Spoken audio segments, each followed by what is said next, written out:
అందుకే ఇవాళ మా పెద్దలు దామోదర్ రాజనరసింహ గారి సహకారంతో మా మిత్రులు కోమటిరెడ్డి వెంకటరెడ్డి గారి సహకారంతో ఈనాడు కల్వకుర్తి ప్రాజెక్టులను పూర్తి చేసుకోవడమే కాదు, పాలమూరు రంగారెడ్డి ఎత్తిపోతల ప్రాజెక్టులో భాగంగా మా అనిరుద్ధ్ రెడ్డి ఎన్నాళ్ళ నుంచో మా ప్రాజెక్టుకు ఆర్&ఆర్ సరైన న్యాయం జరగలే.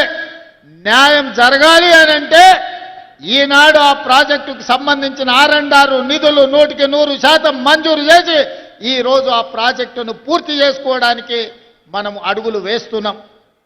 అదేవిధంగా ఉమ్మడి రాష్ట్రంలో మనమందరం ఆనాడు చిట్టం నర్సిరెడ్డి గారు ప్రారంభించిన మక్తల్ నారాయణపేట కొడంగల్ ప్రాజెక్టును ఉమ్మడి రాష్ట్రంలో నేను మంజూరు చేయించుకొస్తే ఆనాటి ప్రభుత్వం 10 సంవత్సరాలు ఆ ప్రాజెక్టును ఆ జీవోలను తొక్కిపెట్టి మన నోట్లో మట్టి కొట్టిండ్రు.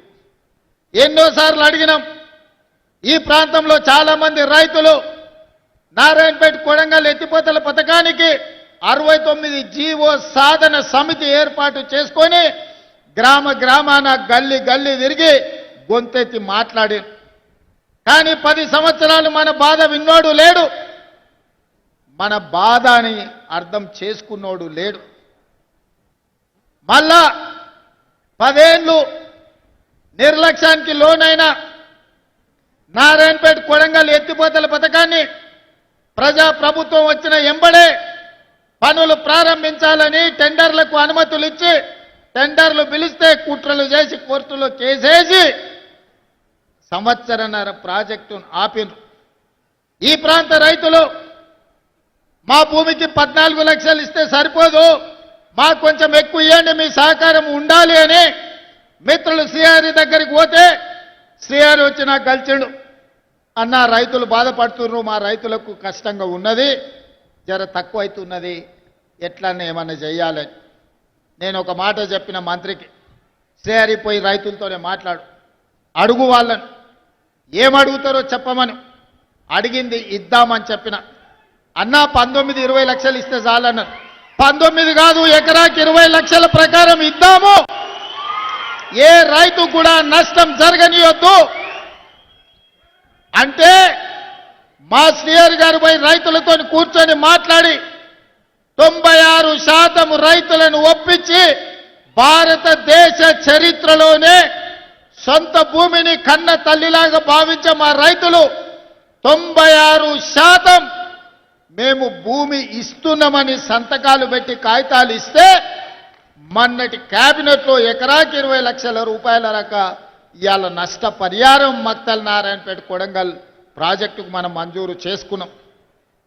దాదాపుగా 5,000 కోట్ల రూపాయలతోటి 1,15,000 ఎకరాలకు కృష్ణానదిలో నికర జలాలను వాడుకొని మన పక్క నుంచే నీళ్లు పోతున్నా మన భూములు ఎడారిగా మారి ఎండిపోతుంటే ఈ 75 సంవత్సరాల ప్రజాస్వామ్యంలో మనకు నీళ్ళు ఇవ్వాలన్న ఆలోచన చేయలే.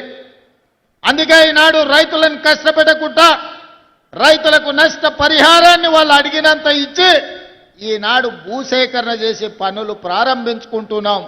నాకు నిజంగా జీవితంలో ఒక గొప్ప సంతోషకరమైన వార్త, మక్తల్ నారాయణపేట కొడంగల్ ఎత్తిపోతల పథకాన్ని ఇక పనులు మొదలు పెట్టుకోబోతున్నాం. నేను మా రైతాంగ సోదరులకు ఒక మాట చెప్పదలుచుకున్నా. కుట్రలు చేసేటోడు ఉంటాడు, కాళ్ళలో కట్టెలు పెట్టేటోడు ఉంటాడు, నల్లి కుట్లోళ్ళు ఉంటారు, నల్లి కుట్టినట్టే కుట్టి మంచంలో దాచుకుంటారు. మనం ఇప్పుడు గిన చేసుకోకపోతే ఇక జీవితంలో ఎన్నడూ రాదు. 2014 నాడు వచ్చిన 69 జీవో 2024 వరకు అది ఎక్కడనో పాతాళానికి తొక్కివేయబడ్డది. మళ్ళీ మనకు అవకాశం వస్తేనే తెర మీదకి వచ్చింది. ఈనాడు 69 జీవో ద్వారా మక్తల్ నారాయణపేట కొడంగల్ నియోజకవర్గానికి నీళ్లు తెచ్చుకునే అవకాశం వచ్చింది. నేను చెప్తున్న దండు కట్టండి, గుంపు కట్టండి, ఎంబడుండి పని చేపించుకోండి. ఎవడన్నా కాంట్రాక్టర్ అధికారు రాత్రి పగలు రోజుకి 24 గంటలు 2 సంవత్సరాలలో ఈ ప్రాజెక్టును పూర్తి చేయకపోతే ఈపు విమాన మోత మోగుతుందని మా యువకులు దండు కట్టి మక్తల్ నారాయణపేట కొడంగల్ ప్రాజెక్టును పూర్తి చేయించుకోండి. ఏ రాత్రి అయినా ఎన్ని కోట్ల రూపాయలైనా ఈ ప్రాజెక్టును పూర్తి చేయడానికి మీ సోదరుడు, మీ కుటుంబ సభ్యుడు, మీ పాలమూరు బిడ్డ తెలంగాణ రాష్ట్రానికి ముఖ్యమంత్రి ఉన్నాడు. వడ్డించేది నేనే. ఏ వరుసలో కూసున్నా మీరు ఆశించినంత వడ్డించే బాధ్యత నాది. ఈ ప్రాంతాన్ని పైరు పంటలతో పండించే బాధ్యత నాది. పాడి పంటలు పాలమూరులో పండాలి. ఈ దేశానికి ఆదర్శంగా ఉండాలి. దానికి మా యువకులు నడుము బిగించాలి. అదేవిధంగా ఇరిగేషనే కాదు, ఎడ్యుకేషన్ని కూడా ఒక ప్రాధాన్యత కింద తీసుకున్నాం.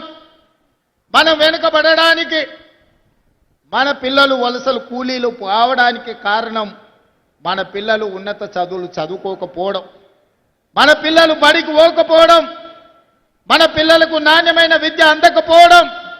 తద్వారా ఈ ప్రాంతంలో ఉన్న పేదలు 90% ఎస్సీ, ఎస్టీ, బీసీ, మైనారిటీ పిల్లలు ఎవరైతే ఉన్నారో ఈరోజు చదువుకు దూరమైనరు, వ్యవసాయ కూలీలుగా మారిన, వలసలు పోతున్నారు.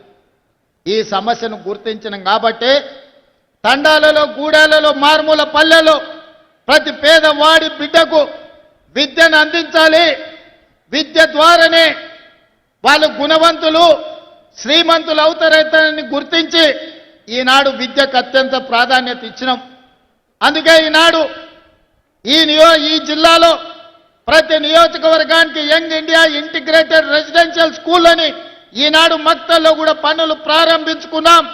25 ఎకరాలలో భూమి అందుబాటులో లేకుంటే భూసేకరణ చేసి నష్టపరిహారం ఇచ్చి ఈనాడు 200 కోట్ల రూపాయలతోని young India integrated residential school 14 నియోజకవర్గాలలో.